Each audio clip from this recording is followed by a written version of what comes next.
एक गाना गुनगुना दीजिए। सर फिर आप वही दान सिंह जी वाला ही सुना देता हूँ मैं, एक दो लाइन उसकी। चलिए ठीक है, सुना दीजिए।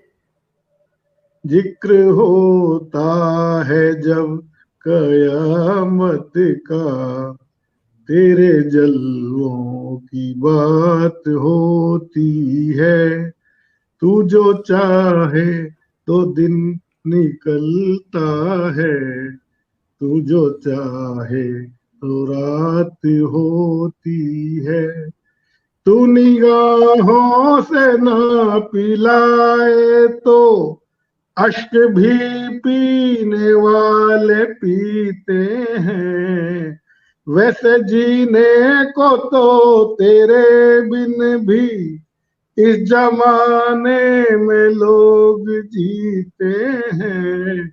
जिंदगी तो उसी को कहते हैं जो बस तेरे साथ होती है। जिक्र होता है जब कयामत का, तेरे जलवों की बात होती है। दोस्तों, आज हमारे स्टूडियो पर मेरे बातचीत के मंच पर उपस्थित हैं हिंदी के वरिष्ठ पत्रकार और साहित्यकार ईश मधुर तलवार जी। ईश मधुर तलवार जी, आपका बहुत बहुत स्वागत है हमारे बातचीत के मंच पर। जी बहुत शुक्रिया आपका भी, हाँ, आपने क्या मुझे अवसर दिया है। नहीं, आप काफी व्यस्त रहते हैं मुझे पता है, लेकिन फिर भी आपने समय मेरे लिए निकाला, इसके लिए मैं आपको धन्यवाद देता हूं। नहीं, ये आपने समय निकाला, इसके लिए आपको भी धन्यवाद सर। हाँ, वो दोनों जैसे वो होता है ना कि पहले आप में कहीं ऐसा ना हो ट्रेन छूट जाए, तो पहले हम लोग अब आगे बातचीत करते हैं। जी जी।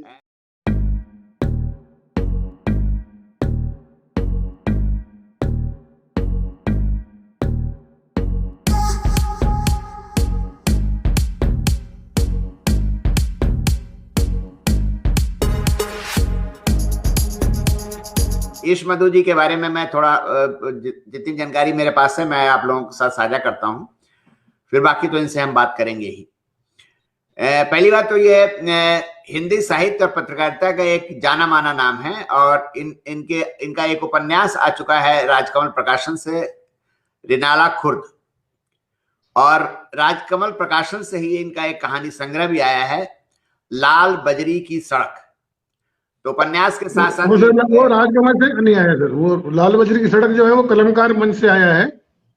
अच्छा, कलमकार मन से आया है। अच्छा अच्छा अच्छा। राजकमल से एक किताब और आई है वैसे मेरी, वो दान सिंह पे है। हाँ हाँ, मैं उसका भी जिक्र कर रहा हूँ अभी। और इन्होंने बॉलीवुड के जो प्रसिद्ध संगीतकार दान सिंह के जीवन संघर्ष पर लिखी पुस्तक वो तेरे प्यार का गम इनकी चर्चित कृति रही है। ये इस पर भी हम अभी थोड़ी सी बातचीत करेंगे। ये व्यंग भी लिखते हैं, जैसे मैंने बताया, कहानी, और उसके बाद से उपन्यास, व्यंग भी लिखते हैं। और जैसे वो दान सिंह के ऊपर मतलब एक तरह से वो उनकी यादों को इन्होंने खंगालने की कोशिश की है और उनके बारे में लिखा है। तो इनका जो एक व्यंग संग्रह भी प्रकाशित हो चुका है, इशारों इशारों में। अभी इन्होंने कोरोना काल की कुछ कहानियां लिखी हैं, एक संग्रह इनका तैयार है जो शीघ्र ही आ जाएगा, और फिल्मी हस्तियों के भीतर की कहानियों पर एक पुस्तक शीघ्र इनकी आने वाली है।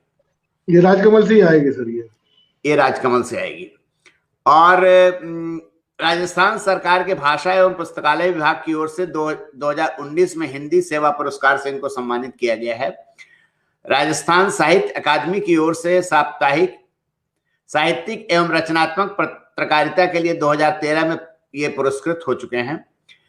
और हिंदी की तमाम बड़ी पत्रिकाएं जो हैं साहित्यिक हैं, जैसे सारिका थी किस जमाने में, हंस, पाखी, नया ज्ञानोदय, कथादेश, बया, मधुमती, समकालीन भारतीय साहित्य, कादम्बरी आदि, इनमें इनकी कहानियां ये छप चुकी हैं।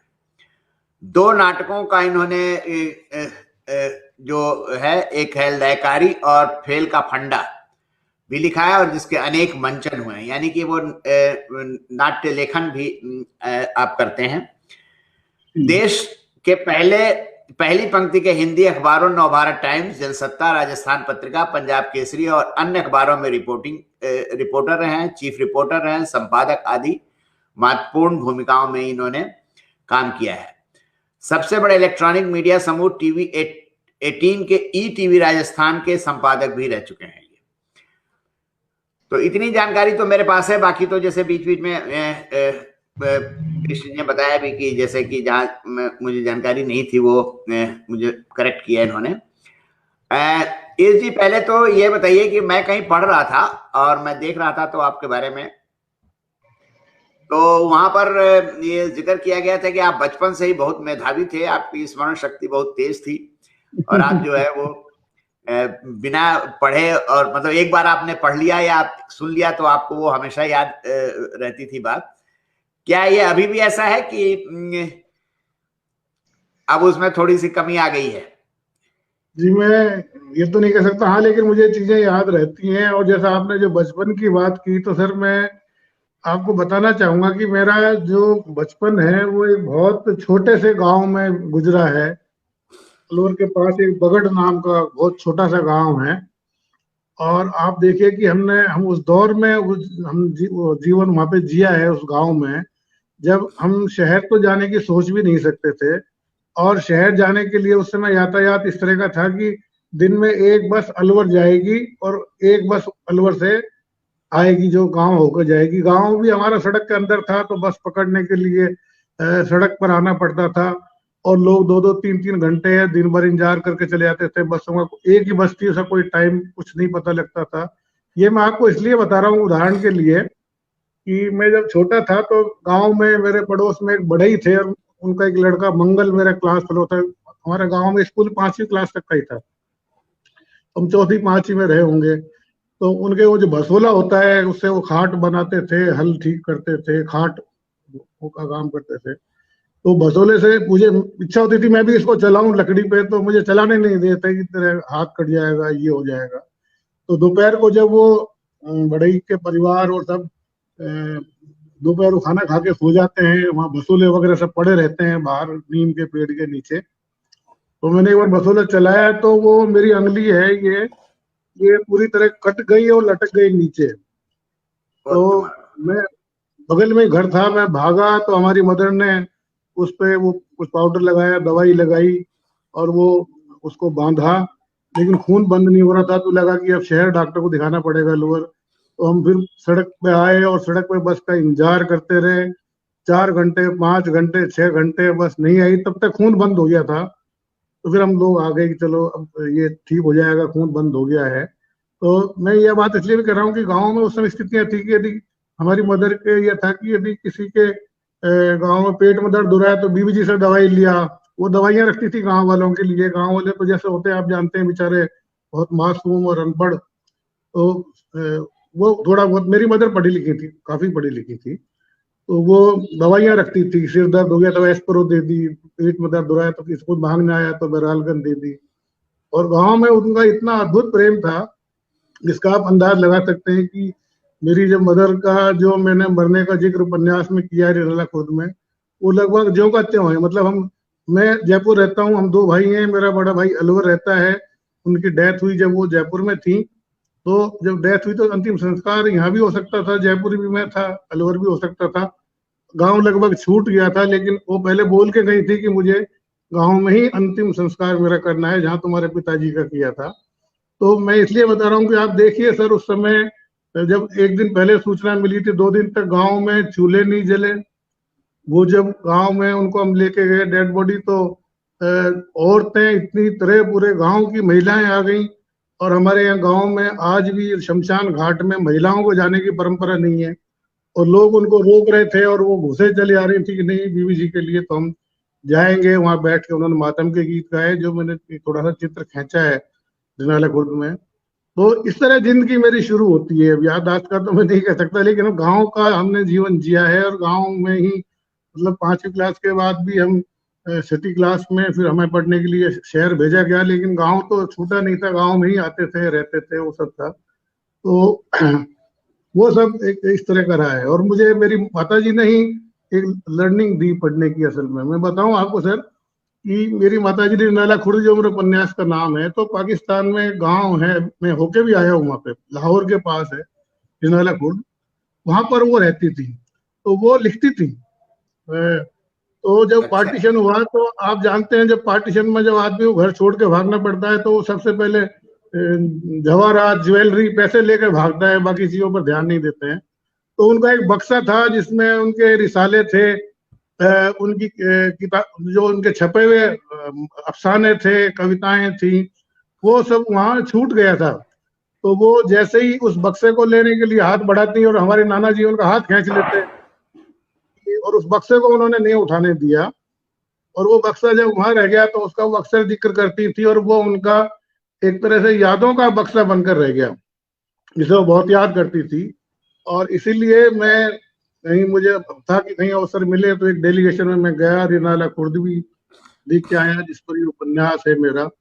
और उन लोगों, आप देखिए सर, उस जमाने में जब हम छठी क्लास में गाँव से अलवर आ गए थे, तो बचपन में देखता था कि जो पेरेंट्स हैं वो कहते थे कि स्कूल की किताबें पढ़ो, बाहर की किताबें कोई पढ़ता था थोड़ी आपत्ति भी होती थी।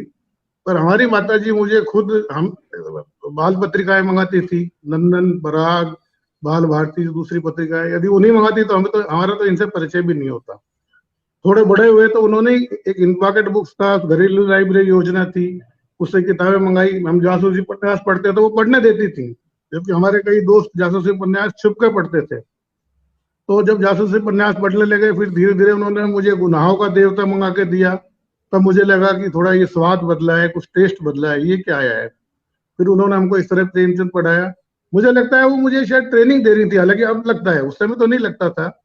क्योंकि मुझे लगता है कि जो उनसे छूट गया रिनाला खुर्द में, उनका लिखना पढ़ना, गांव में आ गई। गांव में तो बहुत ही बुरी हालत थी सर, सुबह से लेकर शाम तक वो चूल्हे में बैठी रहती थी, उनका पसीने में भीजे हुए कपड़े घूमते हुए चूल्हे में, वो सब हमने देखा है मतलब। तो उनको शायद लगा होगा कि ये कहीं कुछ कर जाए, तो इस तरह वो लर्निंग मेरी वहां से माता जी से हुई सर। अभी आपने बताया कि आपकी माताजी जो है वो रिसाले वगैरह लिखती थी, तो हाँ बिल्कुल। वो मतलब आप को ने उन कहानियों को पढ़ा, या उनमें आपने कुछ उनको प्रकाशित करने के बारे में कभी सोचा आपने? सर वो रचनाएं सारी वहीं पर रह गई उस बक्से में, जिस बक्स, यादों का बक्सा जिसे मैं कह रहा हूँ, उनको लाने नहीं दिया गया। वो उसमें उनकी अच्छा। छपी हुई कहानियां थी, और वो दूसरी जो जिन मैगजीन्स में छपी थी वो मैगजीन्स थी, उसमें जिन किताबों में उनकी छपी थी वो किताबें थी। स्टूडेंट ही थी, मतलब बहुत ज्यादा उम्र नहीं थी उस समय उनकी।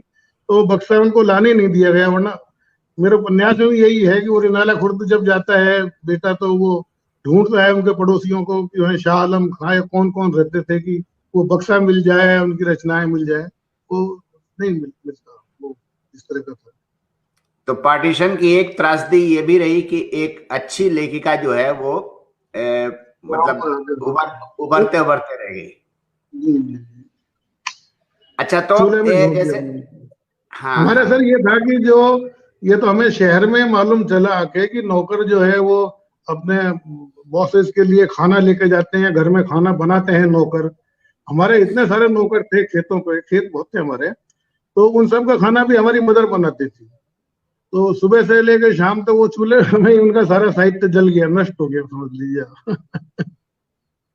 ये बड़ी मतलब आपने बहुत ही भावुक बात बताई, और बहुत ही मतलब दुखी करने वाली बात आपने बताई कि एक पार्टीशन की एक त्रस्ती ये भी एक है। और अभी तो जैसे आपने बताया, ऐसे बहुत सारी और भी कहानियां होंगी जो पार्टीशन में की वजह से नष्ट होकर के, दब करके खत्म हो गई।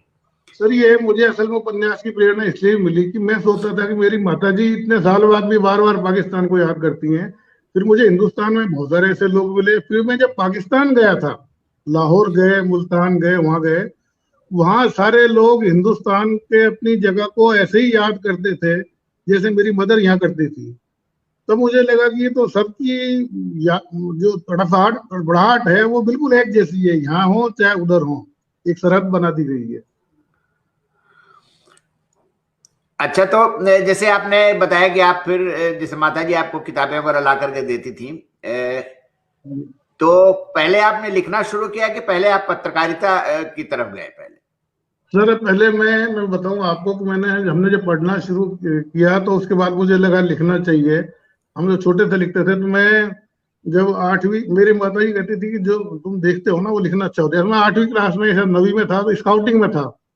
तो उन्होंने कहा कि स्काउटिंग में तुम जंगल में गए, तुमने खुद ने पत्थर से चूल्हा बनाया, खाना बनाया, कैसे सफारी की, कैसे लोग मिले गांव से, क्या हुआ, ये हुआ, उस पर लिखो। तो मैंने उस पर लिखा था। तो मेरा जो पहला ये आलेख था, ये बाल भारती एक पत्रिका निकलती थी, शायद अभी भी निकलती होगी, पब्लिकेशन डिवीजन की बच्चों की पत्रिका है।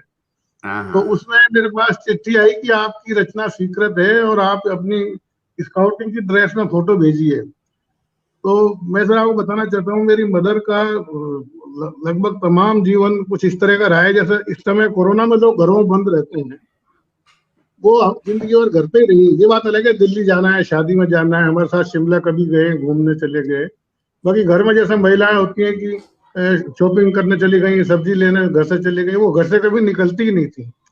अब ये था, मेरी फोटो गांव में थी, और आपको पता हो वो दौर ऐसा था कि ड्रेस भी स्कूल में जमा हो चुकी थी। ऐसा नहीं था कि आप फोटो आज खिंचवाने जाए तो कल आपको आज ही मिल जाए, उसमें 5, 7, 8 दिन लगाते थे वो। और मेरी चिंता थी, छोटा था, मैं रोने लग गया कि मेरी फोटो टाइम पे नहीं पहुंचेगी तो छपेगी नहीं। तो वो मेरी मदर उस फोटो के लिए गाँव गई, वहां से ढूंढा, हम शाम तक इंतजार करते रहे फोटो लाती हैं कि नहीं लाती हैं। फिर वो बाल भारती में वो छपा, और उसमें 10 रुपए का मनी ऑर्डर आया, जो मेरी पहली कमाई आप मान सकते हैं। और हमारी माता जी ने कहा पापा जी को दे दो ये। तो वो 10 रुपए मैंने फिर उनको दिए थे। असल में वो जैसे बता रहा हूँ, जिस तरह की मैं कुछ लिखता था तो हमारी माता जी फिर उनको एड्रेस वगैरह लिख के भेजती थी। फिर अस्वीकृति के छपे छपाए पर्चे आया करते थे उस जमाने में, आपकी रचना अस्वीकृत की जाती है। तो मैं बहुत दुखी होता था। तो वो कहते थे नहीं, दुखी होने की बात नहीं। मैं कहता था संपादक जो है बड़े लोगों को छापते हैं, हमारा नहीं छापते हैं। बोले नहीं ऐसा नहीं है। वो ये भी कहती थी कि जो तुमने लिखा है इसको लिख के रख दो, और तू 15 दिन बाद या महीने भर बात पढ़ना। और मुझे लगा वाकई जब उसी रचना को मैं दोबारा पढ़ता तो मुझे लगता कि ये तो मैंने गलत ही लिखा था, इसको सही होना चाहिए था। मतलब खुद की रचना को आप रिजेक्ट करने लगते हैं एक टाइम के बाद कि गलत है ये। और मतलब वो सर ऐसा दौर था कि जब वो बाद में फिर धीरे धीरे चीजें छपने लगी।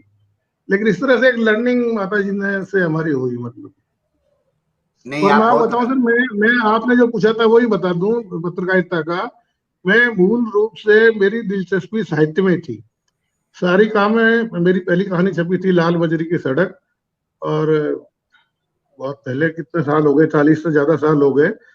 और वो दौर ऐसा था कि कहानी छपी तो आप समझ लो कि रोज थैले भर के डाक आती थी, उसमें प्रेम पत्र आते थे, अरे उसमें फोटो भी थी, परिचय था, तो उसमें शादी के रिश्ते आते थे।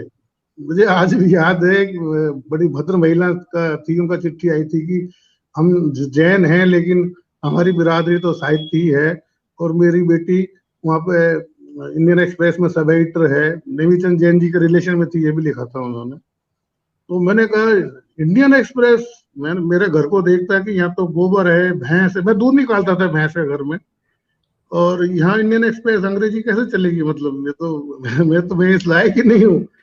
तो लेकिन वो दौर ऐसा था कि जब रचनाएं छपती थी तो इस तरह से मैं साहित्य में, मैं बाद में सारी काम, बलराम आए, अभी भी है बलराम दिल्ली में, हाँ मैं हाँ। उनसे मिलने जाता था। मैं कहता था मेरी तुम चाहे चपड़ासी की नौकरी लगवा दो, मैं साहित्य की नौकरी करना चाहता हूँ। लेकिन जब वो नहीं लगी तो मुझे पत्रकारिता में ऐसे ही आना पड़ा, जैसे कि आप जब कहीं, जो बहुत सारे लिखने वाले लोग हैं नौकरी कहीं और करते हैं, लिखने की कोई नौकरी तो होती नहीं है, साहित्य की कोई नौकरी तो है नहीं। और निश्चित रूप से मेरी नौकरी भी इतनी खराब थी कि मैं कहता मुझे फीचर एडिटर बनाया तो मुझे पॉलिटिकल रिपोर्टिंग की सर मैंने जिंदगी भर। और चीफ रिपोर्टर भी रहा। तो ये था कि अखबार, डेली अखबार की यदि वर्किंग जो लोग जानते हैं, रात को 12, 1, 2 बजे से पहले हम फ्री नहीं होते थे। चीफ रिपोर्टर था तो सुबह 10 बजे मुझे मीटिंग लेनी पड़ती थी। मैंने सूरज निकलता हुआ नहीं देखा, सूरज डूबता हुआ नहीं देखा। 4 बजे बाद दफ्तर में घुस गए तो कब बरसात हो रही है, बाहर सूरज छिप रहा है, कुछ नहीं मालूम होता था। तो उस तरह तो कहीं कभी टाइम चुरा के कुछ साहित्य का लिख लेता था। बाकी जब मैं 60 साल का हुआ तो मुझे ऑफर मिल रहे थे नौकरी के, पत्रकारिता के। मैंने कहा अब मैं पत्रकारिता नहीं करूंगा, अब मैं मन की करूंगा। उसके बाद ही फिर ये संकलन, ये उपन्यास, ये बाद में ही आए। नहीं, मैंने बिल्कुल, आप सही कह रहे हैं। मैं ऐसे बहुत सारे पत्रकारों को जानता हूं कि जिनका लेखन खत्म हो गया पत्रकारिता के चक्कर में, जी और जी फिर वो परिवार और बच्चों में ऐसा फंसे कि उनका साहित्य तो गायब ही हो गया। मतलब उनसे कई बार मैं उन लोगों से कहता भी हूँ कि यार तुम तो जवानी में बहुत अच्छा लिखते थे, ये सब कहाँ चला जी गया? तो बताते हैं वही कि अखबार की नौकरी, अगर रात को देर से छूटो तो पहली बात तो सुबह देर से उठो, उसको ऐसे सीधे तैयार होकर ऑफिस जाओ, पहले मीटिंग लो, उसके बाद से फिर काम शुरू हो जाता है। तो हाँ। लेकिन चलिए, अच्छा हुआ आप सेकंड हालांकि पारी। सर मुझे इस नौकरी से इसलिए दिक्कत नहीं है। मुझे यदि मैं साहित्य में लिख रहा हूँ तो मुझे बहुत बड़ी मदद मिली, क्योंकि ये नौकरी लेकिन सर ऐसी है जहाँ हर रोज हर दिन आपका नया दिन होता है।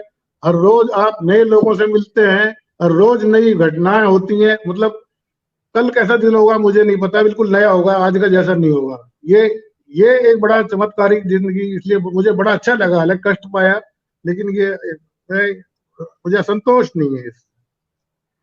नहीं, बढ़िया है। और अनुभव क्षेत्र भी बहुत बढ़ जाता है ना एक्चुअली, जब आप पत्रकारिता में होते हैं तो नई नई जी खबरों के बीच में जाना, नई नई खबरों के तहों तक जाना और लोगों से मिलना, जी। तो अनुभव भी बहुत बढ़ जाता है।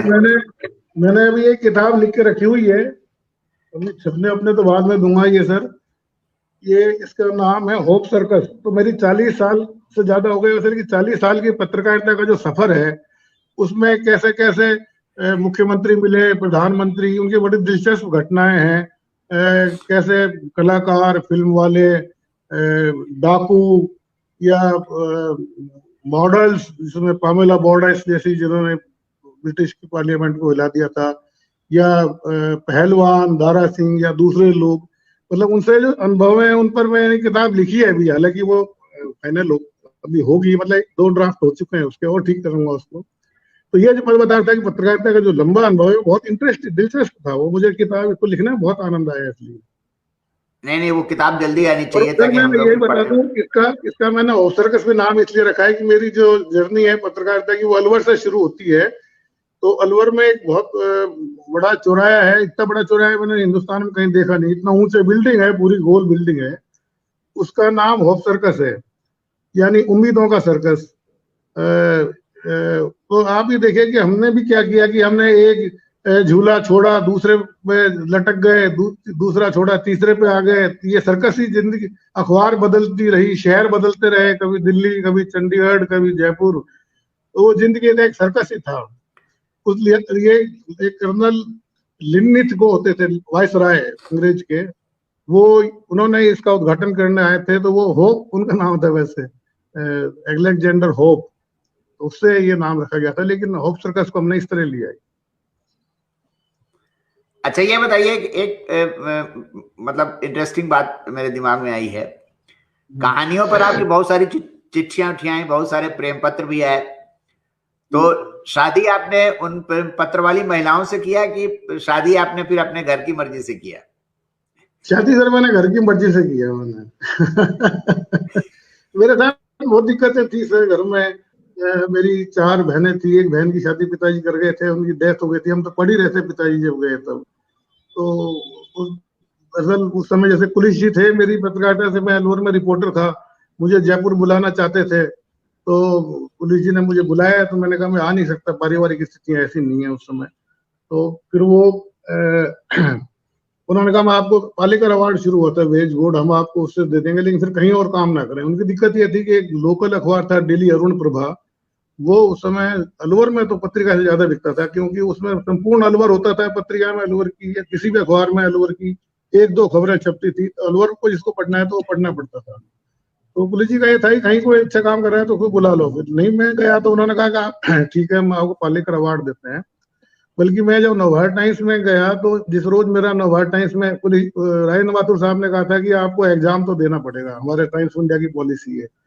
तो जयपुर में जिस रोज एग्जाम था 12 बजे, तो मैंने कहा सुबह 5 बजे अलवर से चलूंगा, पहुंच जाऊंगा।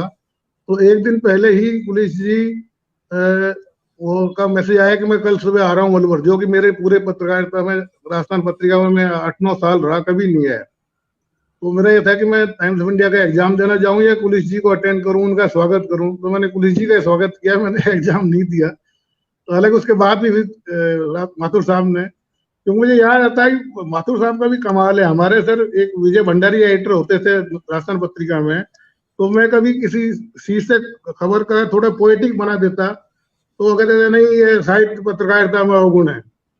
और उधर रायन माथुर ये कहते थे कि साहित्य पढ़ते नहीं है रिपोर्टर दुर्भाग्य, लेकिन पढ़ें तो अच्छा है, उससे कहानी की खबरों की बनावट, खबरों की भाषा ठीक रहती है। तो मैं जब उनके पास अपनी फाइल लेके गया था तो वो कह रहे थे कि अखबार बिकते हैं या नहीं बिकते, इंदौर में से बहुत अखबार छपते हैं जिसमें आप इंदौर में काम कर रहे हैं और ये है।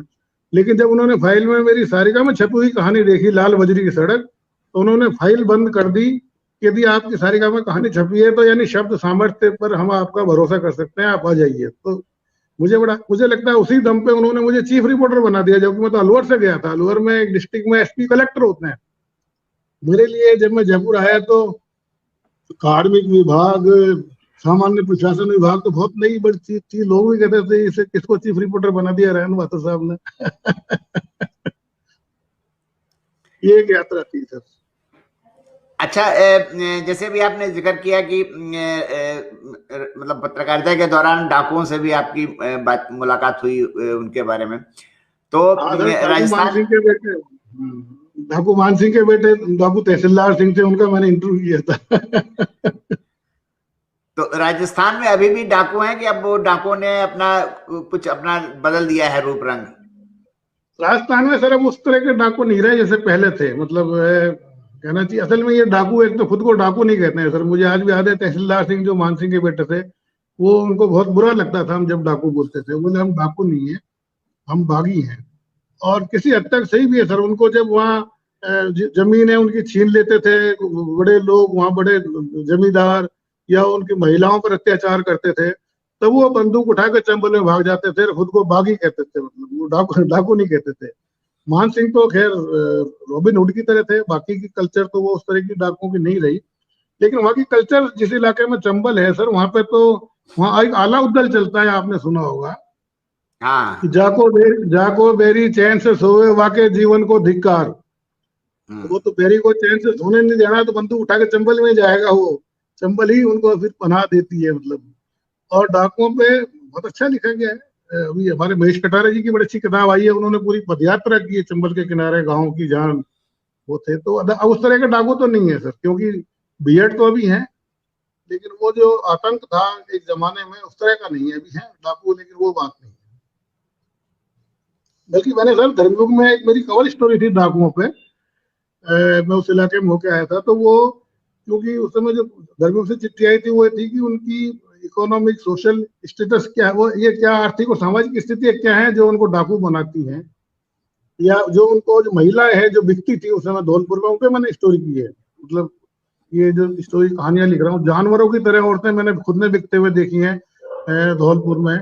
जैसे अपन जानवर खरीदते हैं तो उसके देखते हैं दांत कितने हैं, उसके पुट्ठे कैसे हैं, उसके सींग कैसे हैं, ऐसे हाथों से एक दाग के रेट तय करते थे। इस तरह बिकती थी उस जमाने में। अब नहीं बिकती शायद, मुझे नहीं लगता अभी बिकती होंगी वो, पर वो तो मैंने अपनी आंखों से देखा है। जो धर्मियों की मेरी कवर स्टोरी थी है, और उसका शायद हेडिंग में कुछ इस तरह का था कि जानवरों की, तो मेरे पास रखी है अभी भी वो, जहाँ औरतें जानवरों की तरह बिकती हैं, ऐसा कुछ था शायद उसका। नहीं तो वो औरतें जो बिकती थी वो क्या मतलब कहाँ, मतलब किस लिए बेची जाती थी? मतलब शादी के लिए या? वो लंबी कहानी मैंने वही वजह लिखी है सर। उसमें दो चीजें थी, वो थोड़ा लंबा हो जाएगा, आप कहेंगे मैं बताऊंगा आपको। ये महिलाएं तो एक तरह से किडनैप करके या बहला कर लाई जाती थी बाहर से, कोई बंगाल से, कोई बिहार से, कोई कहाँ से। और ये तो गांव तो ऐसे सेंटर थे जहां उनको ऐसा बना दिया जाता था अत्याचारों से, टॉर्चर से, बाहर तरह तरह के टॉर्चर, कि वो फिर भूल जाती थी कि अब इसके अलावा कोई रास्ता नहीं है। उसके बाद फिर या तो वो कोठों पे जाती थी, बिक के बिकती थी, या वहां पे सर एक ऐसा इलाका है और एक ऐसी कौम है जो ट्रकों को लूटते हैं। जो आपने बैंडिट क्वीन देखी हो तो उसका ओपनिंग सीन यही है कि वो बैंडिट क्वीन जो है ट्रक को लूट रही है। तो वो जो एक इस तरह का एक तबका है वहां पे, वो मैं गया हूँ सर, आप देखेंगे तो दूर तक मतलब छोटा पेड़ भी नहीं है, पत्थरों का समुद्र नजर आता है। तो उसमें कोई लड़की अपनी देगा नहीं। तो वो जब ट्रकों की लूटपाट ठीक हो जाती है, अच्छा लूट की कमाई ये है कि कोई सर्टन नहीं है, कभी अच्छी लूट हाथ लग गई, कभी बिल्कुल भी नहीं लगी, कड़की में आ गए। तो अच्छी लूट हाथ लग गई तो क्योंकि शादी तो कोई करता नहीं है उनकी, तो वो वहां से खरीद लाते थे। पंचगांव वगैरह जो कोलवा ये गांव है धौलपुर के। और जब कड़की में आए, डकैती हाथ नहीं लग रही है तो उनको बेच दिया करते थे, जैसे अपन घर के बर्तन बेचते हैं कड़की में। और ये भी था कि जो गरीब परिवार है, ज्यादा डकैती वकैती नहीं कर पाता है, तो 5 भाइयों के बीच में ये खरीद के रखी हुई है। और जो अच्छे डकैत है उनके 5 भाइयों के पास 5 खरीदी हुई हैं। ये सब बड़ा अजीब दौर था वो। अब तो शायद मुझे नहीं लगता कि ऐसा होगा, लेकिन वो वक्त ऐसा था। ये 80 के दशक की बात है। तो वो कहानियां लिखी मैंने। हाँ हाँ। अच्छा, मैंने कहीं पढ़ा था, और मैं शायद मुझे ठीक से याद नहीं पड़ा, लेकिन इंडिया टुडे में ही एक कवर स्टोरी आई थी जिसमें राजस्थान के कोई गांव था या जिक्र किया था, या किसी इलाके का जिक्र किया था, जहां पर सिर्फ महिलाएं ही महिलाएं रहती थी, पुरुष सब बाहर काम करते थे। वो ऐसा कुछ था क्या? ऐसा तो भाई नहीं है सर। जैसा एक सवाई माधोपुर के पास एक गांव है, वहाँ ज्यादातर पूरे गांव में क्या होती है सर कि जल्दी शादी हो जाती है। और आज उसी गांव, एक ऐसा गांव है जहाँ पूरे राजस्थान में सबसे ज्यादा IAS IPS वहीं के हैं। अब गांव में जो शादी हो गई, अनपढ़ बच्ची से, जब आप 10-12 साल के थे तो आप IAS हो गए, IPS हो गए।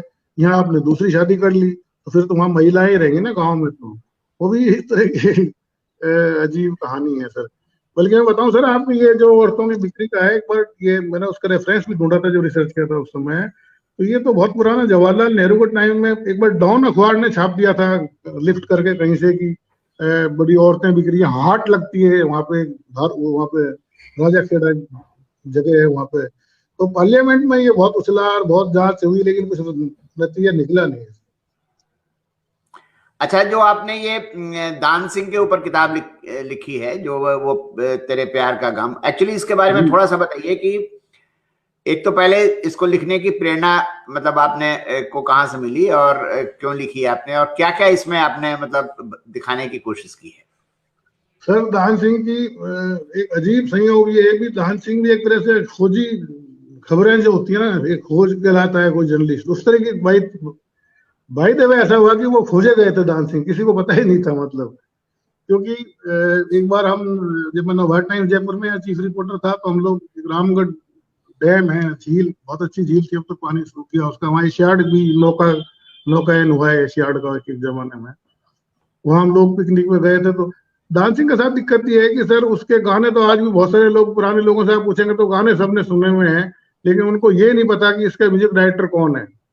जैसे यही जो गाना जो किताब का नाम है, वो तेरे प्यार का गम एक बहाना था सनम, अपनी किस्मती कुछ ऐसी थी कि दिल टूट गया, ये दान सिंह का कंपोज, मुकेश का, ये दान सिंह ने कंपोज किया है।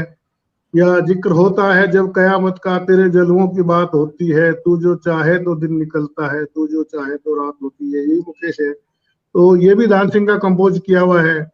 गुलजार का लिखा हुआ एक गीत कंपोज किया था उन्होंने, पुकारो मुझे नाम लेकर, पुकारो मुझे तुमसे अपनी खबर मिल रही है। और बहुत अच्छी वर्डिंग्स हैं सर इसमें कि ख्यालों में तुमने भी देखी तो होंगी कभी मेरे ख्वाबों की धुंधली लकीरें, तुम्हारी हथेली से मिलती है जाकर मेरे हाथ की ये अधूरी लकीरें, बड़ी सर चढ़ी हैं ये जुल्फे तुम्हारी, ये जुल्फे मेरे बाजुओं में उतारो। एक अच्छे गाने उन्होंने बनाए।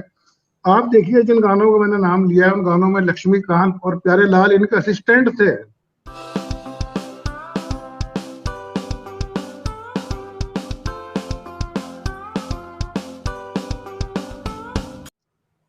दान सिंह के। और मैं जो बता रहा हूँ कि हम जब पिकनिक पे गए तो मैं वैसे ही कोई गाना गुनगुना रहा था, जिक्र होता है जब क़यामत को। हमारे एक दोस्त थे अनिल सक्सेना, अभी कोविड से ग्रस्त हैं, RTDC में थे वो, टूरिज्म में। तो वो थे, तो उन्होंने कहा कि तलवार जी आपको मालूम है इसका म्यूजिक डायरेक्टर कौन है? मुझे मालूम था, मैंने कहा दान सिंह है। बोला लेकिन आपको यही मालूम है कि दान सिंह जयपुर में रहते हैं? ये मुझे नहीं मालूम। ये चौंकने वाली बात थी कि जयपुर में है दान सिंह, कभी सुना ही नहीं किसी से। उनको सर ढूंढने में बहुत टाइम लगा, जिससे पूछो कह रहा नहीं वो तो मुंबई गए, उसके बाद कब आए, कहाँ है, कुछ पता नहीं, ये नहीं। बाद में पता पड़ा कि वो एक लाल ब्याह हुए वहां रहते हैं, उनकी जो मिसेज थी वो जनाना हॉस्पिटल में डॉक्टर थी। मिसेज तो क्या थी, लिविंग मान लो, उस जमाने से लिविंग चला आ रहा है। जब वो उनकी जो साथ जो रहती थी, वो उनको गुरुजी कहती थी, लेकिन वो पत्नी की तरह रहती थी, डॉक्टर उमा याग्निक, वो भी नहीं है, दान सिंह भी नहीं है। और उमा याग्निक मेडिकल कॉलेज में पढ़ती थी, तभी उनको संगीत का शौक था और वो इनके साथ लग गई थी और उनके साथ दिल्ली में आकाशवाणी में जाके गाती थी। ये भी आकाशवाणी में थे मतलब, तो तब से वो चला रहा था और वो आखिर समय तक साथ रहे हैं। लाल क्या हुए यहाँ पे मतलब वो जब मेडिकल कॉलेज में पढ़ती थी, फारूक अब्दुल्ला उनके साथ पढ़ते थे। कई बार कहती थी कि बहुत निकम्मा था पढ़ाई वढ़ाई में फारूक अब्दुल्ला, उनके क्लास फेलो था वो। तो वो मतलब जब इस तरह जब उनका पता चला, आप देखिए सर कि जब मैं नोवा टाइम्स में था, तो नोवा टाइम्स के उस समय पटना एडिशन थे, लखनऊ एडिशन था, बॉम्बे दिल्ली तो आज भी है, और जयपुर। उस समय परंपरा ये थी कि हमको ये खबर लिखते हैं ठीक अच्छी है तो सारे एडिशन से जाती थी। तो वो जब वहाँ बॉम्बे एडिशन में छपी तो लोगों को लगा कि वहाँ फोन नंबर मांगने लगे लोग, वहां से मेरे पास फोन आया तो मैंने फोन दिए। तो एक किस्सा बता रहा हूँ छोटा सा, दान सिंह जी का मेरे पास एक बार फोन आया कि मैं आपके घर आना चाहता हूँ। तो मैंने कहा आप क्यों कष्ट कर रहे हैं, मैं ही आ जाऊंगा। बोले नहीं मैं ही चाय पीने आना चाहता हूँ। तो मैंने फिर बता रहे आप। तो वो आए, तो खैर आते ही सर मुझे बड़ा आश्चर्य हुआ, वैसे तो बहुत बड़े थे उम्र में वो, और आते ही उन्होंने मेरे पैर छुए और रोने लग गए। मैंने कहा दान सिंह जी क्या कर रहे हो आप मेरे से उम्र में इतने बड़े, आप ये क्या कर रहे हैं आप? बोला नहीं तलवार साहब आपने मुझे जिंदा कर दिया, लोग ये मान के चल रहे थे कि मैं मर गया हूँ, और बॉम्बे से बहुत सारे ऐसे फोन आए कि हम तो सोच रहे थे आप मर गए, और आप देखिए कि आग बदौलत मुझे फिर एक काम मिल गया है। बॉम्बे से जगमोहन मूंदड़ा का फोन आया, उनकी फिल्म थी बवंडर, उसके लिए उन्होंने बात की, जिसमें बाद में उन्होंने संगीत दिया भी, बवंडर में संगीत दिया उन्होंने, दान सिंह जी ने। तो आप देखिए दान सिंह ने सर आशा भोसले से, मोहम्मद रफी से, मुकेश से, मन्ना डे से, सुमन कल्याणपुर से, कितने लोगों से मतलब उसने गवाए गाने सब कुछ है, लेकिन कोई जानता नहीं। बहुत सारे लोग हमारे एक वक्त में चले जाते हैं, और आखिरी दिनों में तो बहुत ही हालत खराब थी उनकी। तो वो एक मुझे लगा ये कहानी किसी को पता नहीं है, इस पर लिखा जाए, इसलिए मैंने एक किताब लिखी सर।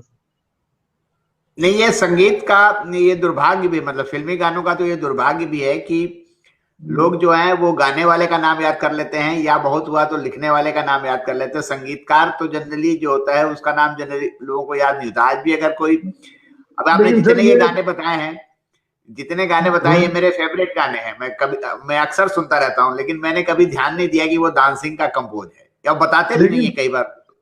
हाँ, लेकिन सर मैं बताऊं इसमें थोड़ा डिफरेंट थोड़ा सा ये इसलिए है कि आप किसी को नहीं पता होगा तो अंदाज भी लगाएगा तो वो कहेगा आर डी बर्मन, लक्ष्मीकांत, पर दान सिंह का तो नाम ही नहीं दिमाग में आएगा उसके।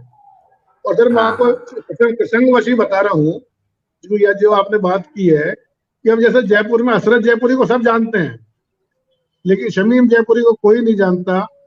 और शमीम जयपुरी दूसरा जयपुरी है, उसको कोई नहीं जानता, और उसके गाने भी लोग खूब गुनगुनाते हैं। ये शमीम जयपुरी का एक पुराना गाना आपने जरूर सुना होगा, कभी तन्हाइयों में यूं, नहीं, हाँ, तुम्हारी याद आएगी। नहीं ये तो मुबारक बेगम का है सर। ये है, मुझको इस रात की तन्हाई में आवाज न दो, आवाज न दो, मुझको इस रात की तन्हाई में आवाज न दो, ये शमीम जयपुरी है। और एक शमीम जयपुरी का बहुत मशहूर गाना है, कहाँ कहाँ आवाज दे तुमको, कहाँ हो अकेले है चले आओ, कहाँ अकेले आवाज हैं। दे तुम, बड़ा मशहूर गाना है ये भी। तो शमीम जयपुरी को शायद ही कोई जानता होगा सर। मेरी इस पर भी एक किताब आ रही है जो राजकमल से आ रही है, उसमें यही लोग हैं सर जिनको लोग नहीं जानते हैं, और बहुत सारे लोग 60 से 70 लोग तो मैंने आइडेंटिफाई किए हैं, जो बड़े बढ़िया, नाम है, छोटे नहीं है, बड़े नाम है। ये बढ़िया काम कर रहे हैं, और आपकी आवाज भी अच्छी है, आप भी गाना बहुत अच्छा गा लेते होंगे। नहीं वो तो इसलिए कि मैं बता दूं थोड़ा सा याद है। मुबारक अच्छा, बेगम पे भी किताब है, जो पहला वाला गाना है सर, मुझे तन्हाइयों में यूं तुम्हारी याद आएगी, ये मुबारक बेगम का है। प्रसंग चला है, बता दूं आप, मुझे इस गाने की रिकॉर्डिंग के लिए केदार शर्मा ने मुबारक बेगम को बुलाया था स्टूडियो में। तो उसने कहा, वो तुम्हारी याद आएगी फिल्म का नाम था, तो केदार जी से कहा मैं गाना तो ठीक है देखा उसने गा दूंगी मैं, लेकिन मैं आपसे अलग कमरे में बात करना चाहती हूँ, बहुत सारे लोग थे वहां पे। और अलग जाकर उसने कहा कि क्या ये संभव है कि रिकॉर्डिंग से पहले मुझे 2 ब्रेड की स्लाइस मिल जाए और 1 कप चाय मिल जाए, मैंने 3 दिन से कुछ भी नहीं खाया है। और तुम्हारा तो वाला। उनके आंखों में आंसू आ गए, और गरीबी में मरी है, बहुत बुरी हालत में उसकी डेथ हुई है मुबारक बेगम की। और जबकि मुबारक बेगम का एक गाना है जिसको लोग नहीं जानते हैं, मुझको अपने गले लगा लो ये मेरे हमराही, ये मुबारक बेगम का गाया हुआ है। वो भी राजस्थान की थी, यहाँ सुजानगढ़ की। तो आपकी इस किताब का भी इंतजार रहेगा। और जी जी जी वो तो मुझे पता चली जाएगा फेसबुक पर, वैसे ना मुझे बता दीजिएगा, मैं जी एक जरूर बार सर, बिल्कुल। उसका भी जिक्र करूंगा कहीं। अच्छा, जी ये बताइए कि जैसे अब थोड़ा संक्षेप में इस पर बात करेंगे। जी जी। आज के समय में पत्रकारिता को और साहित्य को आप किस रूप में देखते हैं? मतलब क्या साहित्य और जो पत्रकारिता है वो अपनी वाजिब भूमिका में है या नहीं है? सर पत्रकारिता तो बिल्कुल भी वाजिब भूमिका में नहीं है। बड़ा हम जैसे लोगों को तो बहुत दुख होता है, क्योंकि मैंने 40 43 44 साल इस क्षेत्र में लगाए हैं। मैंने अपने जीवन में ऐसा दौर कभी नहीं देखा कि सब एक तरह से अब किसानों का ही ले लो आप सुशांत के लिए तो सुबह से लेकर शाम शाम तक चिल्ला सकते हैं, और जो किसान की जो हालत है वो आप उन किसानों को आप दुश्मन बनाने पे लगे हुए हैं, जैसे वो देश के दुश्मन है। मतलब ये पत्रकारिता इस तरह की मैंने पहले कभी नहीं देखी सर। बहुत खराब दौर मुझे लगता है पत्रकारिता का ये। और साहित्य में तो ठीक है, बहुत सारे लोग लिख रहे हैं, अच्छा भी लिख रहे हैं। ये सही है कि साहित्य में आपको अपने समय से टकराना चाहिए। जो वक्त इस समय गुजर रहा है उसको आपको देखना चाहिए कि मतलब क्योंकि साहित्य का भी एक बहुत बड़ा सामाजिक सरोकार है। साहित्य केवल कला के लिए तो नहीं है, कला वाला तो क्या ठीक है, साहित्य एक कला भी है, साहित्य एक बड़ी कला है। लेकिन आप किसके लिए लिख रहे हैं, इसलिए लिख रहे हैं, ये बड़े सवाल हैं। तो वो भी देखना ही पड़ता है, क्योंकि ये प्रगतिशील आंदोलन जिसका मैं सदस्य हूँ, प्रगतिशील लेखक संघ का, इसने क्या किया था 1936 में जब मुंशी प्रेमचंद आए थे, तो लिखने का भी यही तो मिजाज बदला था। मतलब वो समय के जो शायर भी थे, अहमद फैज साहब थे, के भी आज साहब थे, तो उन्होंने क्या किया था कि जो माशूका जुल्फों में फंसी हुई थी उसको वो निकाल के बाहर लाए, और ये बताया कि शायरी केवल ये नहीं है, शायरी को एक समाज को बदलने का औजार भी बनाया जा सकता है इन शब्दों को। तो वो सब जो आज भी लोग लिख रहे हैं, ऐसा नहीं लिख रहे हैं। लेकिन ये वक्त की जरूरत है। बहुत सारे लोग कविताएं भी अतीत की लिखते हैं, सामने इतना सब कुछ खराब चल रहा है, आप अतीत की बात कर रहे हैं। तो वक्त को देखकर सामने जिस दौर से आप गुजर रहे हैं उस दौर पे, और ये तो बहुत ही खराब समय है, कोरोना का इतना बड़ा खराब समय है जहां आप प्यार नहीं कर सकते, कुछ नहीं कर सकते। जो कोरोना में मेरी कहानी है वो यही है सर, कि कितनी चीजें मरी हैं मतलब इस कोरोना में। मतलब और ऐसा ऐसा वक्त शायद कभी किसी पहले कभी जीवन में सोचा भी नहीं था किसी ने कि ऐसा भी आएगा, कि आप किसी गले नहीं मिल सकते, किसी से हाथ नहीं मिला सकते, किसी से आप मिलते हुए डरते हैं। तो इतना खतरनाक दौर है, इसमें बहुत अच्छी रचनाएं आनी चाहिए थी। मैंने जो लिखा है वो बहुत अच्छा नहीं है, पर मैं बता रहा हूँ कि वक्त जो इस वक्त में हम जी रहे हैं वो वक्त साहित्य में दर्ज होना चाहिए। और कुछ लोगों ने लिखा भी है, हो सकता है मैंने भी ना देखा हो, लेकिन कुछ देखा भी है हमने। अच्छा, ये बताइए, जैसे हम लोग जब लिख रहे थे, और मतलब जब हम लोगों का दौर शुरू हुआ था लिखने पढ़ने का, तो साहित्यिक गोष्ठियां होती थी, सम्मेलन होते थे, साहित्यिक सम्मेलन होते थे, सांस्कृतिक सम्मेलन होते थे। आजकल दो चीजें खूब चल रही हैं। एक तो ये है कि पुस्तक मेला लगने लगा हर जगह, और दूसरा ये है कि लिटरेरी फेस्ट करके नाम आने लगा आजकल। जहां देखो लिट फेस्ट जो है, ये जहां देखो, मेरे पास भी इनविटेशन आता रहता है, मैं जाता नहीं हूं वैसे, लेकिन ये है कि लिट फेस्ट खूब होने लगे हैं। तो ये लिट फेस्ट जो है, ये अब हालांकि उसका क्या स्वरूप होगा मैंने तो करीब से देखा नहीं, लेकिन क्या ये साहित्य को रिच करने के लिए हो रहा है, या साहित्य को बाजार से जोड़ने के लिए हो रहा है? देखिए सर, वो जिसको जो लिट फेस्ट की संस्कृति चल रही है पूरे देश में लगभग, हमको तो ये लगता है कि बाजार के लिए हो रहा है, और बाजार की तरह चीजों को बेचा जाए। क्योंकि साहित्य जो है, हमारा मानना ये है कि बहुत पवित्र चीज है और इसको आप बाजार नहीं बना सकते। तो बल्कि इसके खिलाफ ही, इसके खिलाफ जब आपको ऐसा लगता है कि ऐसा हो रहा है तो इस खिलाफ कुछ तो करना पड़ेगा आपको। क्योंकि हमारा यही मानना था कि हमने सर राजस्थान प्रगतिशील लेखक संघ पिछले 3 साल से लगातार समानांतर साहित्य उत्सव कर रहा था, और आज इस बार चौथा साल होगा जो हमें ऑनलाइन करना पड़ेगा। तो पहले तो मैं ये बताऊंगा सर कि हमने ये क्यों सोचा कि हमें ये करना चाहिए। इसके हमने जो मोटे मोटे जो कारण थे वो 2 नजर आए। कि पहला तो ये कि ठीक है कि बंद कमरों से में जो गोष्ठियों को साहित्य दिया हम जनता के बीच में लेके जाते हैं तो इसमें कोई बुराई नहीं है। आप एक बड़ी जनता को जोड़ते हैं, जो लोग नए लोग हैं वो जुड़ते हैं, बहुत लोग चीजें देखते हैं, आकर्षित होते हैं साहित्य के प्रति, तो एक बंद कमरों से निकाल के आप खुले में लाएं, वो कोई उसमें कोई दिक्कत नहीं है। दूसरा जो बड़ा कारण था वो है साहित्य का बाजारीकरण और साहित्य की जो अपसंस्कृति जिसे आप कह सकते हैं, लिट फेस्ट की जो अपसंस्कृति है। अब सर कई लोग जैसे हमसे कहते हैं, मैं इसलिए कर रहा हूँ ये सवाल भी जरूरी है कि कई लोग कहते हैं कि वो एक मंच पे बैठा हुए 4 लोगों से बात करते हैं तो आप भी वैसे ही करते हैं, तो फर्क क्या हुआ? सर बात ये नहीं है कि आप एक कमरे में गोष्ठी हो रही है तो आप भी कमरे में कर रहे हैं, तो लेकिन उस कमरे में क्या हो रहा है, इस कमरे में क्या हो रहा है, उस स्टेज पे क्या हो रहा है, इस स्टेज पे क्या हो रहा है, आप बात क्या कर रहे हैं? पहली बात तो ये है। मतलब आप देखिए कि हम जो है हम स्त्री की अस्मिता पर बात करते हैं, हम दलितों पर बात करते हैं, हम आदिवासियों पर बात करते हैं, हम दूसरी चीजों पर बात करते हैं। अब जो हमारे जयपुर में सबसे बड़ा लिट फेस्ट होता है सर, दूसरा इसमें जो एक मुद्दा है कि वो एक अंग्रेजी का पूरा खेल है, अंग्रेजी का एक सर्कस है, अंग्रेजी का एक तमाशा है। तो ऐसा नहीं कि हम अंग्रेजी के खिलाफ हैं, हम दुनिया की किसी भाषा के खिलाफ नहीं है, हर भाषा मनुष्य की भाषा है, लेकिन हम अंग्रेजी के वर्चस्व के खिलाफ हैं। हमारी अपनी हिंदी और दूसरी क्षेत्रीय भाषा हैं उनको आप कोने में पटक कर रखते हैं, उनकी उपेक्षा करते हैं, उसके हम खिलाफ हैं। हम जो 3 साल से कर रहे हैं सर, आप देखेंगे उसमें हमने राजस्थानी, मराठी, गुजराती, इवन असमिया, इनके भी सत्र हम लोग साथ में करते हैं। क्योंकि हम राजस्थान में रहते हैं तो राजस्थान के तो हम 2, 3, 4 सत्र करते हैं। वहां राजस्थानी में एक सत्र छोटा सा एक करके निपटा दिया जाता है कि दिखाने के लिए हम भी राजस्थानी का करते हैं, हम पंजाबी का सत्र करते हैं, हम सिंधी का सत्र करते हैं सर। और आप देखिए कि हमने जब पहला जब संस्करण किया था इसका, तो पहली बार ये हुआ कि हमने सुरजीत पात्र को बुलाया था उसमें, तो जेएलएफ वालों को ये लगा कि ये, और हम बार बार अखबारों में यही प्रचारित कर रहे थे कि हम ये इसलिए कर रहे हैं कि हम क्षेत्रीय भाषाओं का सम्मान करना चाहते हैं, हिंदी का सम्मान करना चाहते हैं। तो इन्होंने उसको पुरस्कार दे दिया 1 लाख रुपए का कि ये हम भी क्षेत्रीय भाषा को सम्मानित करना चाहते हैं।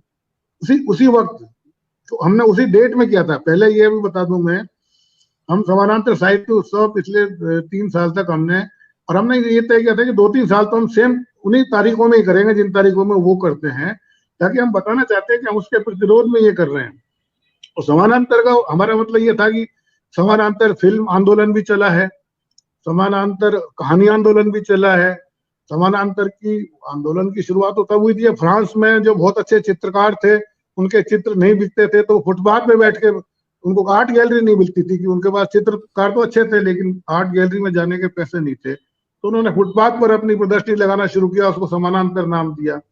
हालांकि हमारे लोग अब हर किसी को समझाना मुश्किल होता है, ये कहते थे कि पीएलएफ जो है पैरेलल लिटरेचर फेस्टिवल, तो आप पैरेलल क्यों करते हैं, अलग क्यों नहीं करते? तो इस बार जो चौथा फेस्टिवल होगा, तो जैसे कह सकते हैं आप जनता की मांग पर हमने उसका नाम थोड़ा पीएलएफ का बदला है, और वो पीपुल्स लिटरेचर फेस्टिवल उसका हम लोगों ने नाम रखा है। मतलब तो ये हमारी कोशिश की कि तो ऐसा संगठन है जिसकी स्थापना मुंशी प्रेमचंद ने की है। यदि इस तरह की अब संस्कृति साहित्य में कहीं आ रही है तो क्या उसका विरोध नहीं होना चाहिए? फिर आप हम ये था कि हम केवल इतना करना चाहते हैं कि एक उस संस्कृति तो ठीक है लेकिन एक जेन्युइन कल्चर क्या है उसको भी आप देखें, ये है उसका पैरेलल एक दूसरा पक्ष क्या है कि ऐसा भी उत्सव हो सकते हैं। हमारे पास पैसा थोड़ी है उतना, हम तो सादगी से करते हैं। यहाँ तक कि हम सर कॉर्पोरेट कंपनियों से, मैं जर्नलिस्ट रहा हूँ राजस्थान में, कितना पैसा ला सकता हूँ, मेरे इतने संबंध रहे हैं लोगों से, हम कॉर्पोरेट कंपनी से नहीं ला सकते। हमारे आज भी आप देखेंगे तो हम बाकायदा ऑडिट कराते हैं, सब करते हैं। तो साहित्यकार ज्यादातर पैसा साहित्यकारों से, मित्रों से शुरू हमने 10-10 हजार रुपए से किया, तो बोला ये तो बहुत बड़े भिखारी हैं, 10-10 हजार रुपए मांग रहे हैं, लेकिन लेके आए हमारे मित्रों से लेके आए। मतलब इसमें किसी ने 5 दिया, किसी ने 2 दिए। अच्छा, उनका हम बाकायदा जो ग्रुप है हमारा एक उसका पीएलएफ का, उसमें सबका नाम देते हैं कि आपने दिए हैं, तो हम आपका अरविंद कुमार जी ने आज हमें 6,000 रुपए दिए हैं, उनसे मिले हैं, मतलब ये उसको पूरी ट्रांसपेरेंसी उसमें रखते हैं। तो हम सादगी से करते हैं, सादगी की भी एक खूबसूरती होती है, भव्यता को जरूरी नहीं है, हमें नहीं इस तरह का वो सब ताम झाम दिखाना है। तो वो एक कोशिश है जो ये 3 साल से चल रही थी, लेकिन आप देख रहे हैं इतना वक्त खराब है कि हम जोखिम में नहीं डाल सकते लोगों को एक भीड़ इकट्ठी करके ऐसे वक्त में। तो हमने कोशिश इस बार कर रहे हैं कि हम इसको ऑनलाइन डिजिटल करेंगे। फरवरी में 6 दिन का ये सत्र होगा, तारीख हम जल्दी इसकी घोषणा करेंगे। तो बल्कि हमें ये भी लग रहा है, चलो अब पिछली बार जो सत्र थे हमने किए हैं उनमें नेपाल से लोग आए थे, श्रीलंका से आए थे, ब्रिटेन से आए थे, जर्मनी से आए थे। तो हमारी इस विचारधारा के जो लोग हैं, जो समाज के लिए अच्छा लिख रहे हैं, वो दूसरे देशों के लोग मुझे लगता है इसमें आप ज्यादा जुड़ पाएंगे। तो जो दूसरी कंट्रीज में लिख रहे हैं तो उनको भी हम जोड़ने की कोशिश करेंगे इस बार, इससे इस तकनीक का इस तरह फिर हम फायदा लेंगे। ये एक कोशिश है। इसी से जुड़ा हुआ एक सवाल है जो मेरे दिमाग में अक्सर आता है, मैं देखता हूँ, महसूस भी करता हूँ और इस पर चिंतित भी रहता हूँ। आजकल एक ट्रेंड और चल रहा है कि पत्रकार हो या साहित्यकार हो, उसे सेलिब्रिटी बना के पेश किया जाता है। जबकि अगर देखा जाए तो साहित्य में उनका कोई बहुत बड़ा योगदान नहीं होता, पत्रकारिता में भी बहुत ज्यादा खास बिल्कुल सही कह रहे हैं सर। सेलिब्रिटी तो कैसे बनेगा? हालांकि आप देखिए इतना खराब दौर है इसमें, उस दौर में जब हम साहित्यकार जितने सेलिब्रिटी होते थे, इसे है भी नहीं। और बनाने से आप बना देंगे, चेतन भगत को बना दे, जिसको बनाना चाहे बना दें। बाकी आदमी तो अपने काम से ही जाना जाएगा, इतिहास में जो दर्ज होगा वो तो उसका काम दर्ज होगा। सेलिब्रिटी बनाने से तो कोई सेलिब्रिटी नहीं बनता है। बल्कि हम तो खैर इस तरह का सोचते भी नहीं है कि सेलिब्रिटी कोई एक चीज भी है। मतलब दूसरा थोड़ा बताइए, ये जो पुस्तक मेले की संस्कृति है, इसको आप किस निगाह से देखते हैं? पुस्तक मेले की संस्कृति ये भी बहुत तेजी से उभर रही है। हाँ, ये तेजी से उभर रही है सर, लेकिन देखिए दिक्कत ये है कि हमारी जो सबसे बड़ी चिंता है, देखिए सर, ये तो हम चाहते हैं कि पुस्तक जो है वो लोग खरीदें। मतलब अपने यहाँ अभी परंपरा ये है कि मेरी किताब छपी है तो लोग ये उम्मीद करते हैं आप हमें गिफ्ट करिए, हम खरीदें क्यों? मतलब तो खरीदने की, लेकिन मुझे फिर भी ये अच्छा लग रहा है, मैं इतने सालों से देख रहा हूँ, लेकिन 2 3 4 साल से या कुछ अरसे से ये मुझे अब लगने लगा है कि लोग किताबें तो खरीदने लगे हैं सर। यहाँ तक कि मैं तो फिर खुद खरीदना पसंद करता हूँ, मैं किसी गिफ्ट की इंतजार नहीं करता। कोई अच्छी किताब लगती है तो मंगाता हूँ मैं। तो लोग किताबें खरीदें, लोगों को किताब उपलब्ध हो, सस्ती उपलब्ध हो, लोगों तक किताब पहुंचे। आप बहुत अच्छा लिख रहे हैं, वो लोगों तक पहुंच ही नहीं रहा है तो कोई उसका मतलब नहीं है। तो लेकिन अब प्रकाशक इतनी महंगी उन किताबों को कर देते हैं, लोगों तक पहुंच नहीं पाती हैं। तो यदि पुस्तक मेले से लोगों तक किताबें पहुंचती हैं, लोगों का किताबों के प्रति आकर्षण बढ़ता है, वो तो एक बहुत अच्छी चीज है। और बाकी ठीक है, ये एक अपना बाजार है, लेकिन पुस्तक बिकती है तो अच्छी बात है सर, मैं तो ये मान के चलता हूँ। नहीं, पहले भी जैसे हम लोग भी पुस्तकों का वो काउंटर लगाते थे यूनिवर्सिटी में, कॉलेज में, मोहल्लों में, और जहां पर कोई मंच मिलता था उसके अगल बगल हम लोग पुस्तकों का लगाते थे। तो वहां पर लोग किताबें खरीदते थे, बिल्कुल बात सही है। और दूसरी बात यह है कि नहीं, मैं ये एक्चुअली ये जो किताबें पहुंचाने का मसला है ये तो ठीक है, लेकिन जो वहां पर जैसे कि ये है कि जो जिससे किताबें कोई प्रकाशित हुई है और उनका विमोचन वगैरह भी वहीं हो जाता है, फिर वहीं पर फोटो खींच जाती है, वहीं से सारा कुछ खत्म हो जाता है। तो ये थोड़ा सा मुझे चिंताजनक सा लगता है कि मान लीजिए जो नहीं पहुंचा, जो लेखक, या मान लीजिए उसका जेन्युइन साहित्य छप गया और उसका प्रकाशक ही नहीं पहुंचा मान लीजिए, और वो नहीं सब करा पाया, तो उन लेखकों का फिर क्या होगा? हाँ नहीं, ये आपका सवाल बहुत वाजिब है सर। और आप जैसे कह रहे हो कि अपन स्टॉल लगाते थे, मुझे तो वैसे बचपन की बात याद आ रही थी कि मैं आपको बता रहा था कि मेरी माता जी हमें बाल पत्रिकाएं मंगाती थी, तो उनको हम रद्दी में बेचते नहीं थे। तो हम जब गाँव में आते थे गर्मियों की छुट्टी में या कभी भी, तो गाँव में तो रहता था, गाँव में तो मेरे बहुत सारे दोस्त थे जो साथ पढ़े थे, या जो मोहल्ले के, गाँव तो खुद ही एक छोटा सा मोहल्ला होता है। तो मेरे घर के बाहर एक चबूतरे पे मैं एक तख्ता लगा के उसमें पत्रिकाएं रख दिया करता था कि कोई भी आके यहाँ पढ़िए और यहीं बैठ के पढ़िए, हम आपको चाय भी पिलाएंगे, ये करेंगे, ताकि मेरा मन में रहता था कि मेरे गाँव के लोग थोड़े उनमें रुचि एक पैदा हो पढ़ाई के प्रति। तो वो देश तो ठीक है आपका, लेकिन ये आप सही कह रहे हैं कि बहुत सारे जो, क्योंकि वो इतना महंगा हो गया है वो ताम झाम पुस्तक मेले का, कि एक तो हर प्रकाशक वहां नहीं पहुंच सकता, हर लेखक का पहुंचना ही मुश्किल है, दिल्ली राजधानी में जाना, ये करना।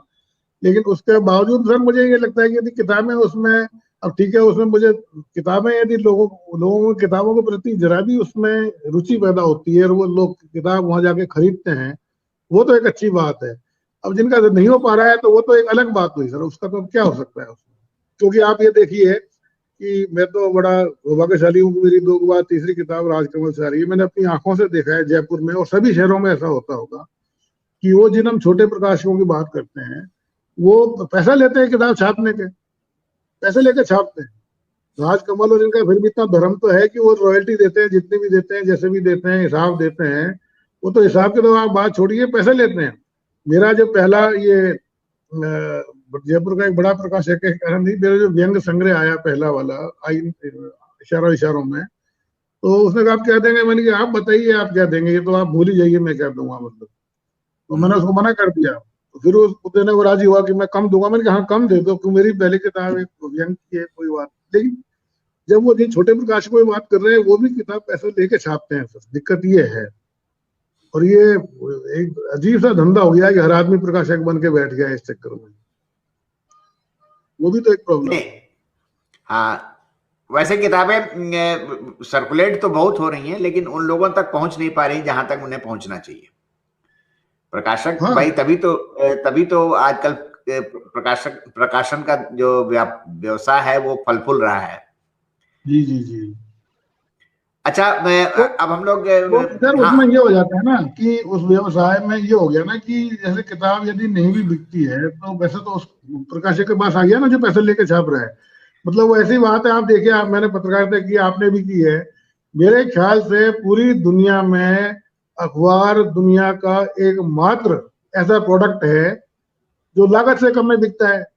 2-4 रुपए में अखबार मिलते हैं, 2-4 रुपए में खाली कागज नहीं आए सर इसके, ये तो दूसरे खर्चे तो बहुत छोड़िए आप, उसके छपाई के, उसके स्टाफ के, फला के, इसके 2 रुपए में, 4 रुपए में, 5 रुपए में खाली कागज भी इतने कोई नहीं देगा।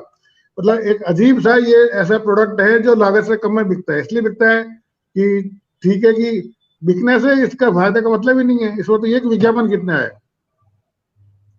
तो ऐसे ही यदि वहां प्रकाशक को यदि पैसा मिल गया तो किताब बिके नहीं बिके उसकी तो चिंता, उसकी तो खत्म हो जाती है। नेटवर्क नहीं है, बहुत सारे प्रकाशकों का अपने उसकी खुद की है कहीं पे कि वो बहुत सारे बड़े अच्छे प्रकाशक देखे हैं मैंने यहाँ पे, उनकी खुद की तो कोई शॉप है नहीं।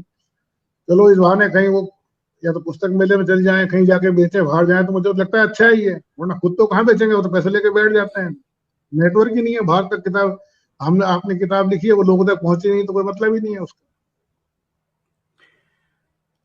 चलिए, अब आपके जो थोड़ा जो अपने कोरोना काल के ऊपर जो कहानियां लिखी हैं उनमें से थोड़ा 1-2 का जिक्र करिए। और एक बात मैं आपसे रिक्वेस्ट करना चाहूंगा कि कार्यक्रम का समापन आपके गाने से होगा। आप एक मेरे गीत गाने गाना, कहाँ से, मेरे गाने वाले नहीं हो सकते। जैसे भी हो, आपकी आवाज तो शानदार है फिर भी। तो कोरोना सर काल की वो 1-2 कहानियों का जिक्र सर करिए। देखिए, कोरोना काल में मैं संक्षेप में बता रहा हूँ कि मेरी एक कहानी समकालीन भारतीय साहित्य में आई थी, वाकर के नाम से। वो जो मजदूरों के पलायन हुआ था उस पे थी। और मेरे घर के बाहर से बहुत सारे मजदूर जाते थे, मैं उनसे बहुत मिला भी हूँ। मुझे लगता है फिर वो पात्र जब आपको बेचैन करने लगते हैं, वो कहानी लिखवाते हैं कि आपको झकझोर के रख देने वाली घटनाएं थी सर वो। मतलब कई बार तो ऐसा लगता था कि हम इस देश में जी रहे हैं, कहाँ जी रहे हैं, कि रोना आता था, जो हालत थी मजदूरों की। उस पर एक कहानी थी, एक गुलाब में जो बताया था, एक नया ज्ञानोदय मेरी कहानी आई थी, आंखों में दहकते गुलाब। देखिए सर, मुझे पता लगा कि जयपुर के पास ऐसे बहुत सारे गांव हैं जहाँ बड़े पैमाने पे जो फूलों की खेती होती है, गुलाब है या मोगरा है या दूसरे फूल हैं। अब ये हो गई कि जब लॉकडाउन हुआ तो किसान के पास इसके अलावा कोई चारा नहीं था कि वो फूलों को अपने आंखों के सामने बढ़ते हुए देखे। जो पैसा लगाया है वो सब उसके सामने मुरझा जाएगा, और उनके चेहरे मुरझा गए। क्योंकि वो जो फूल हैं उनको लेके कहाँ जाए, सड़कें बंद हैं, गाड़ियां बंद है। और फूलों की खपत कहाँ होती है, मंदिरों में सबसे ज्यादा। सारे मंदिर बंद थे, फंक्शंस कुछ हो नहीं रहे थे। तो अब आप उनको पहली बात तो ले ही नहीं जा सकते, ले जाए तो कहाँ लेके जाए, तो सिवाय इसके कि वो किसान अपने फूलों को मरते हुए देखते रहे। इस कहानी में एक लड़का है जो शहर में पढ़ता है, और वो इन दिनों इसलिए आया कि फूलों को अब वक्त आ गया है कि तोड़ के गाड़ियों में भर के और शहर में पहुंचाना है, लेकिन लॉकडाउन लग जाता है। शहर में उसकी एक प्रेमिका है, तो खेतों में फूल सूख रहे हैं, शहर में उसका प्यार सूख रहा है। बड़ी अजीब जिजी विषय में जो जिस तरह से वो लोग जी रहे थे, तो एक वो कहानी थी जो इसमें नया ज्ञानोदय में आई। एक सर जयपुर में चांद पोल में, इसमें मैंने भास्कर में पहले रिपोर्ट लिखी थी कहानी से पहले, और मैं 40 सालों में मैं दावे से कह सकता हूँ कि उस चांद पोल पे कभी किसी अखबार में कभी लिखा ही नहीं गया। एक चांद पोल में बड़ा हिस्सा है जिनको, वो वैश्या नहीं है सर, लेकिन वो नाच गाने का ही काम करती हैं, वही उनकी आजीविका है। बल्कि वो कहती हैं बेचारी कि हम 2 in 1 नहीं है, इसलिए हमारी कमाई नहीं। तो अब आता है कोरोना हो गया, उनके पास कोई जाएगा नहीं नाच गाने सुनने के लिए, उनकी क्या हालत उनकी हो रही होगी, मतलब तो उनकी बहुत बड़ी पीड़ाएं थी, उस पर मैंने लिखा। एक सर आप देखिए, बड़ी दिलचस्प बात है, जो मैंने कहानी लिखी वो भी आएगी, भेजी हुई है मैंने, कि जब चीन का ये सारा लॉकडाउन शुरू हुआ, तो अब जयपुर में पर्यटक आते हैं बाहर से बहुत। जब ये शुरू हो रहा था अप्रैल में, मार्च से थोड़ा सा पहले फर्स्ट वीक था, तो ताइवान से कुछ लोग आए, तो चीन से लोग नाराज थे, उनको पिटाई विटाई कर दिया, उनको लगता पिटाई हो जाएगी। वो ताइवान के लोग चीनी जैसे लगते हैं पर्यटक, तो वो अपने गले में लटका के घूमते थे कि हम चीनी नहीं है, ताइवानी हैं। और जो पर्यटन स्थल है जयपुर में, वहाँ एक जल महल भी है जो शहर के पास ही है, वहां पे माइग्रेटरी बर्ड्स आते हैं, वहां चीन से ही बर्ड आती है। तो चीन का पंछी वहाँ परिंदा जो है वो आराम से डुबकी लगा रहा है झील में, लेकिन चीन का आदमी यहाँ नहीं आ सकता, और जो चीन का नहीं है उनके साथ ये हो रहा है। तो उस चीज को लेके कि परिंदों को कौन रोकता है, उस तरह की कहानियां लिखी। एक मैंने, बहुत सारे लोग लॉकडाउन में विदेशों में ही फंस गए थे। हमारे एक दोस्त हैं जो फिलाडेल्फिया में रहते हैं, वो यहाँ फंसे हुए हैं, गिटार वाले, संगीत के। उनको मैंने लिखा, तो मैंने वो बिल्ली को एक उसमें करेक्ट चरित्र बनाया है कि वो बाहर है, आ नहीं पा रही है, तो सितार वादक है, तो वो जैसे ही उसका सितार सुनता है तो बिल्ली आकर इधर उधर देखने लगती है कि वो आ गई क्या, उसको याद करती है, मर भी जाती है। वो मुझे बाद में पता लगा कि मेरे दोस्त तो बोले मेरे पास भी बिल्ली है, और उसकी भी यही हालत हो रही है अभी वहाँ अमेरिका में। तो एक जो फंस गए थे ऑस्ट्रेलिया में, जो कहानी है कि अब वो अपने दिख के गया है कि मुझे मेरे देश में गंगा में बहाया जाए, ये एक रियल स्टोरी पे है सर थोड़ा सा ये। और उसकी हड्डियां केवल लानी है तो कैसे लाएं, लॉकडाउन हो गया। वो वहाँ एजेंसी हैं जो ये काम करती है, उस एजेंसी में वो दे गया। वो इन थोड़ा सा ये एक उस समय किस तरह का वक्त है वो दर्ज हो जाए, कोशिश की है। बाकी कहानियां कैसी हैं तो वक्त और पाठक तय करते हैं सर, वो मैंने लिखी थी। नहीं नहीं, बहुत बेहतरीन पारखी नजर है आपकी, और आपने ये अच्छा किया, इन पे कहानियां आपने लिखी हैं। एक संग्रह किस नाम से आ रहा है वैसे? सर ये मेरी जो चांदपोल वाली कहानी है उसका नाम है नहीं नहीं, संग्रह तीसरी संग्रह। खिड़की। हाँ वही संग्रह का नाम है, तीसरी खिड़की का चांद। तीसरी खिड़की का चांद। तीसरी खिड़की का चांद, और सब हेडिंग उसका है कि कोरोना काल की कथाएं हैं जो भी है। अच्छा अच्छा, चलिए बढ़िया है। और आपसे बात करके बहुत अच्छा लगा। बस अब एक एक गाना गुनगुना दीजिए। सर फिर आप वही दान सिंह जी वाला ही सुना देता हूँ मैं, 1-2 लाइन उसकी। चलिए ठीक है, सुना दीजिए। जिक्र होता है जब कयामत का, तेरे जलवों की बात होती है। तू जो चाहे तो दिन निकलता है, तू जो चाहे तो रात होती है। तू निगाहों से ना पिलाए तो अश्क भी पीने वाले पीते हैं। वैसे जीने को तो तेरे बिन भी इस जमाने में लोग जीते हैं।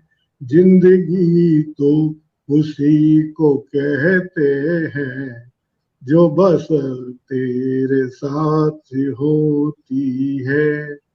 जिक्र होता है जब कयामत का, तेरे जलवों की बात होती है। शुक्रिया सर, बहुत बहुत। ईश भाई, आपका बहुत बहुत धन्यवाद कि आपने इतना समय दिया और इतनी अच्छी बातें आज आपसे हुई हैं, और कि मजा आ गया, और हमारे दोस्तों को भी काफी अच्छा लगा होगा, काफी लोग यहाँ पर मौजूद हैं। जी, और आपका भी बहुत बहुत शुक्रिया सर, मुझे मंच दिया, आपने अपनी बात कहने का अवसर दिया।